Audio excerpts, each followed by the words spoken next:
ہفت روزہ غزوہ میں عبدالرزاق زاہد صاحب سیالکوٹی کا جہیز کے عنوان پر ایک مضمون طبع ہوا ہے، جس میں انہوں نے جہیز فاطمہ سے متعلق مروی حدیث کو ابو اسامہ اور زائدہ کی وجہ سے ضعیف کہا ہے اور ایک دوسری سند میں انقطاع کا حکم لگایا ہے، جبکہ محمد بن فضیل پر شیعہ ہونے کا الزام لگایا ہے۔ کیا فاضل موصوف کی اس حدیث پر یہ جرح صحیح ہے؟ دلائل کی روح سے اس کی توضیح فرما دیں۔ بھائی سوال آپ نے سن لیا، سنیے جواب۔ سیدہ فاطمہ رضی اللہ عنہا کو رسول مکرم صلی اللہ علیہ وسلم نے شادی کے موقع پر جو تکیہ، چکی، مشکیزہ اور 2 مٹکے دیے، یہ حدیث بالکل صحیح ہے۔ اس میں کسی قسم کا کوئی غبار اور علت قادحہ موجود نہیں ہے۔ اس حدیث کو امام احمد بن حنبل رحمہ اللہ نے اپنی مسند میں 5 جگہ، امام نسائی نے سنن صغری و کبریٰ میں، ابن ماجہ نے اپنی سنن 4152 میں، ضیاء نے احادیث مختارہ میں، ابن سعد نے الطبقات الکبریٰ میں، ابن حبان نے اپنے صحیح میں، بیہقی نے دلائل النبوہ جلد نمبر 3 صفحہ 161 میں، بزار نے مسند میں، حاکم نے المستدرک علی الصحیحین میں، ابن کثیر نے جامع المسانید و سنن میں، امام احمد نے فضائل صحابہ میں بھی بیان کیا ہے۔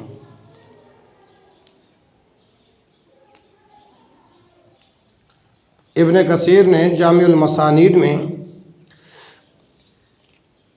مسانید اور سنن میں، امام احمد نے فضائل صحابہ میں بھی بیان کیا۔ یہ روایت کئی طرق سے مروی ہے، جن میں امام احمد کی ایک سند یوں ہے: حدثنا ابو اسامہ انبأنا زائدۃ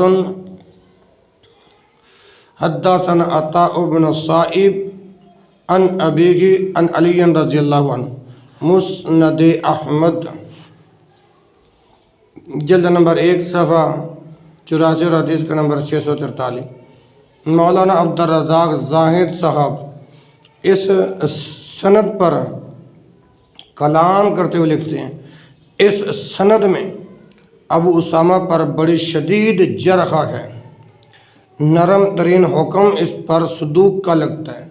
مولانا محترم کی یہ بات بعید از انصاف اور علم رجال سے ناواقفیت کا نتیجہ ہے، اس لیے کہ ابو اسامہ کے نام سے کتب رجال میں 3 آدمی معروف ہیں۔ ابو اسامہ الحجام، ان کا نام زید ہے اور یہ نسائی کے راوی ہیں۔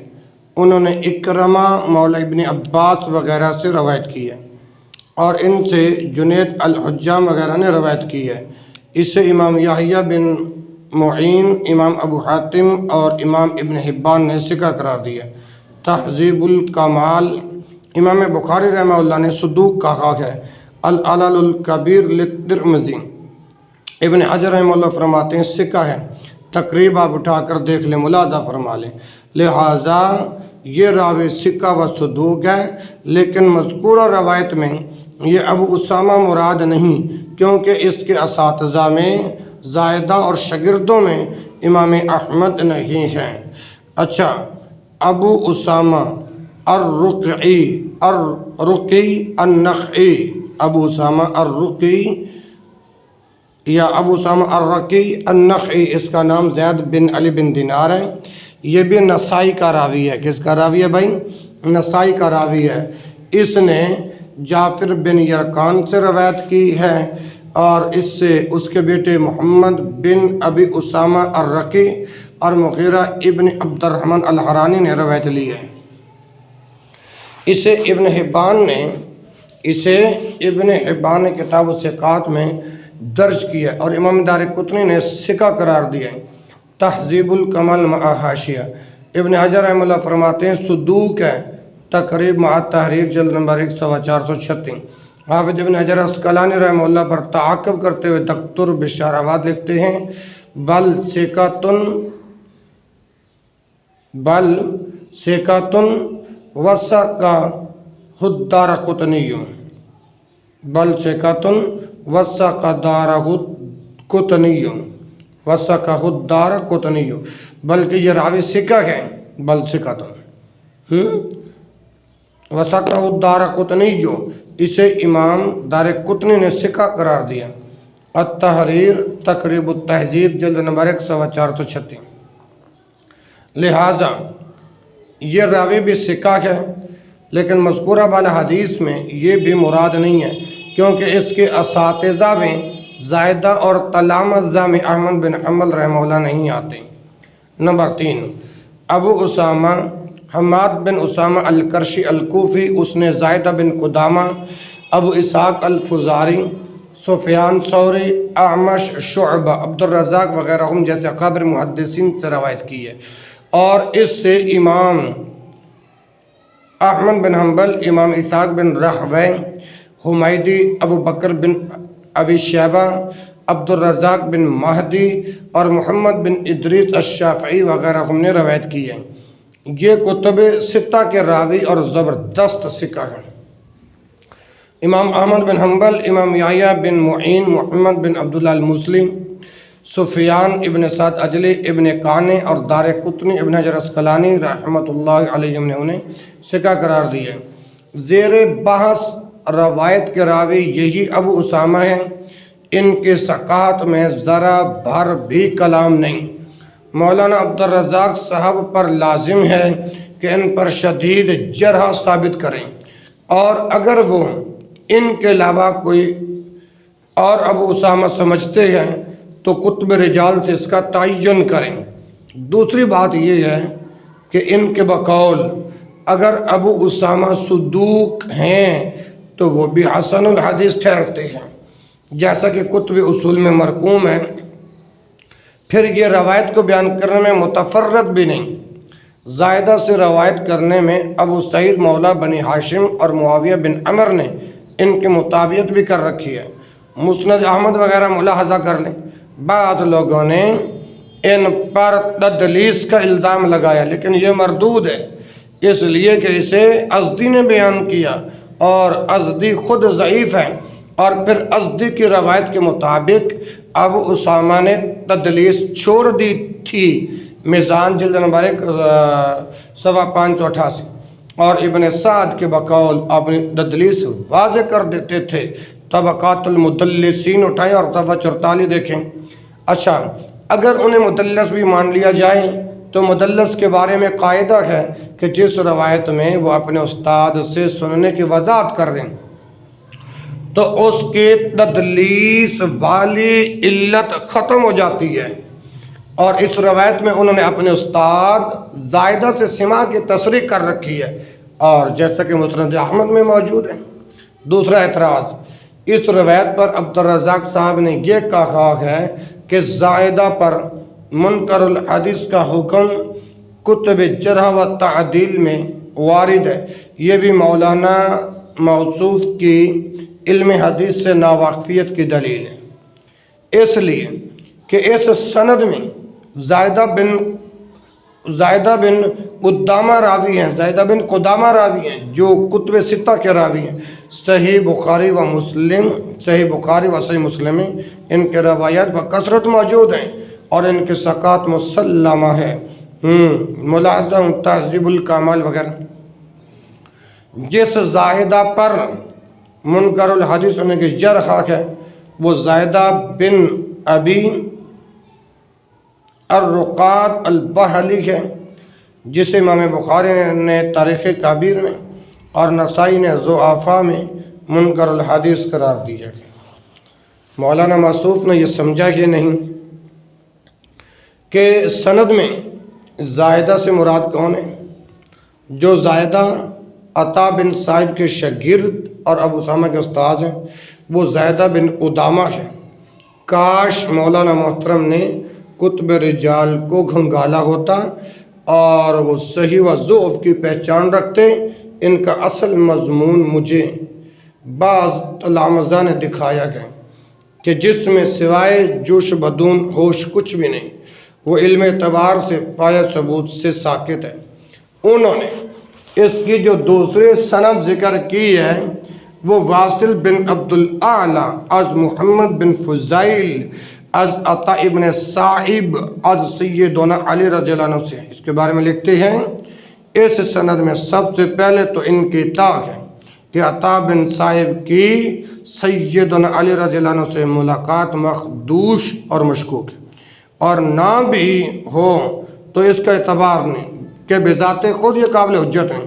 یہ بات بھی مولانا محترم کی نادانی پر مبنی ہے، کیونکہ سنن ابن ماجہ باب زجاء آل محمد 4152 میں عطا بن صائب عن ابیہ عن علی سے روایت کی ہے۔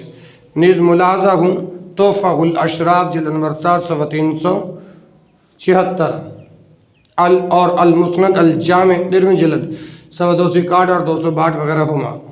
لہذا اس میں انقطاع نہیں، اتصال ہے، اور بغیر واسطے والی سند کا حوالہ مولانا نے سند کا حوالہ مولانا کے ذمے ہے۔ دوسری بات انہوں نے یہ لکھی ہے اس کا اعتبار نہیں کہ وہ بذات خود قابل حجت نہیں، حالانکہ ایسا نہیں ہے۔ عطا بن صائب ثقہ و قابل حجت ہیں۔ ابن حجر رحمہ اللہ فرماتے ہیں صدوقن اختلاط، سچا ہے، اختلاط اسے اختلاط ہو گیا تھا۔ تقریب اٹھائیں اور اس میں دیکھیں دکتور بشار آباد اس کا تعاقب کرتے ہوئے لکھتے ہیں بلکہ ثقہ ہے اختلاط سے پہلے، اس کی روایت صحیح ہے۔ ایوب سختیانی، یحییٰ بن سعید القطان، احمد ابن حنبل اجلی، ابن سعد، یعقوب ابن سفیان اور نسائی وغیرہ نے اسے ثقہ قرار دیا، اور بعض نے اختلاط کی وجہ سے ضعف کا حکم لگایا۔ اور پھر دکتور بشار نے ان لوگوں کی فہرست دی جنہوں نے اختلاط سے پہلے عطا سے سنے۔ بہر نا تحریک تقریب التہذیب جلد نمبر 3 صفحہ 14۔ مختلط راوی کے بارے میں یہ قاعدہ ہے کہ جن شاگردوں نے اختلاط سے پہلے اس سے سنا ان کی روایت صحیح ہوتی ہے۔ اس سند میں تو عطا سے محمد بن فضیل روایت کر رہے ہیں، اور جبکہ پہلی سند جو میں نے ذکر کی ہے اس میں عطا کے شاگرد زائدہ بن قدامہ کا عطا سے سماع اختلاط سے قبل کا ہے۔ امام طبرانی فرماتے ہیں ثقہ ہے، آخر عمر میں مختلط ہو گیا تھا، اور اس کے قدیم شاگردوں نے اس سے جو روایت کی وہ صحیح ہے، جیسے سفیان، شعبہ، زہیر اور زائدہ۔ دیکھ لیں نہایت الاقتباس صفحہ 245۔ امام بخاری رحمہ اللہ بھی فرماتے ہیں عطا بن صائب کی قدیم روایات صحیح ہے۔ نہایت الاقتباس صفحہ 241۔ امام بخاری رحمہ اللہ نے بذات خود عطا کی ایک روایت صحیح البخاری کتاب الرقاق باب فی الحوض 6578 میں لائی ہے، لہذا یہ جرح مردود اور ناقابل اعتبار ہے، اور خود عبد الرزاق کی تحقیق مخدوش و مشکوک ہے۔ پھر مولانا لکھتے ہیں اس سند کا ایک اور راوی محمد ابن فضیل محدثین کے ہاں قابل اعتبار نہیں، کیونکہ اس پر شیعہ ہونے کا الزام ہے۔ اولاً یہ یاد رہے کہ محمد بن فضیل بن غزوان بھی کتب ستہ کا راوی اور ثقہ ہے۔ سمجھ آ رہی ہے نا؟ امام بخاری رحمہ اللہ نے صحیح بخاری میں آخری حدیث محمد بن فضیل ہی کے سند سے بیان کی ہے۔ عبد الرزاق صاحب کو صحیح بخاری کے اس حدیث پر بھی خط تنسیخ کھینچ دینا چاہیے۔ بریلوی امام احمد رضا خان نے کیا ہی خوب کہا کہ یہ بھی شرم نہ آئی کہ یہ محمد بن فضیل صحیح بخاری اور صحیح مسلم کے رجال سے ہے۔ فتاوی رضویہ جلد نمبر 5 اور صفحہ 174، مطبوعہ جامعہ نظامیہ لاہور۔ علماء محدثین کے ہاں تشیع 3 صدی ہجری سے پہلے کے اصطلاح میں اور ہے، اور جبکہ آج کی اصطلاح میں شیعہ رافضی کو کہتے ہیں۔ علامہ ذہبی رحمہ اللہ فرماتے ہیں کہ اسے یحییٰ بن معین نے ثقہ قرار دیا، اور احمد نے کہا ہے کہ حسن الحدیث شیعی ہے۔ پھر علامہ ذہبی رحمہ اللہ فرماتے ہیں کہ اسے شیعہ فقط اہل بیت سے محبت کی وجہ سے کہا جاتا تھا۔ تذکرۃ الحفاظ صفحہ 294۔ پھر صحیحین میں کتنے ہی ایسے ثقہ راوی ہیں جنہیں لفظ تشیع سے تعبیر کیا گیا۔ یہ علماء محدثین کے خاص اصطلاح ہے، اس کے لیے عبدالرزاق صاحب میزان اور تہذیب وغیرہ ہی دیکھ لیتے تو ایسی غلطی کا ارتکاب نہ کرتے۔ بہرکیف مولانا موصوف کے تمام اعتراضات باردتاً ہباء منصوراً ہو گئے اور اس حدیث کی صحت بالکل عیاں اور واضح ہو گئی۔ انہوں نے مزید تفصیل کے لیے ضعیف سنن نسائی اور تقریب کی طرف رہنمائی کی ہے۔ کاش وہ شیخ البانی رحمہ اللہ کے تحقیق کو سمجھنے کا مادہ رکھتے۔ میں صرف اتنا کہوں گا کہ وہ اس کے ساتھ شیخ البانی کی سنن ابن ماجہ پر بھی تحقیق دیکھتے تو دھوکہ نہ کھاتے۔ مذکورہ بالا حدیث کو امام حاکم، امام ذہبی، ضیاء مقدسی، ابن حبان رحمۃ اللہ علیہ اور مسند احمد کی تحقیق کرنے والے دیگر علماء نے بھی صحیح کہا، اور یہ روایت بالکل صحیح و درست ہے۔ جی محترم بھائیوں، سیدہ فاطمہ رضی اللہ عنہا کے جہیز کے متعلق اعتراض ہوا، وہ بھی ہم نے اللہ کی رحمت سے پہلی قسط کے اندر جواب دے دیا۔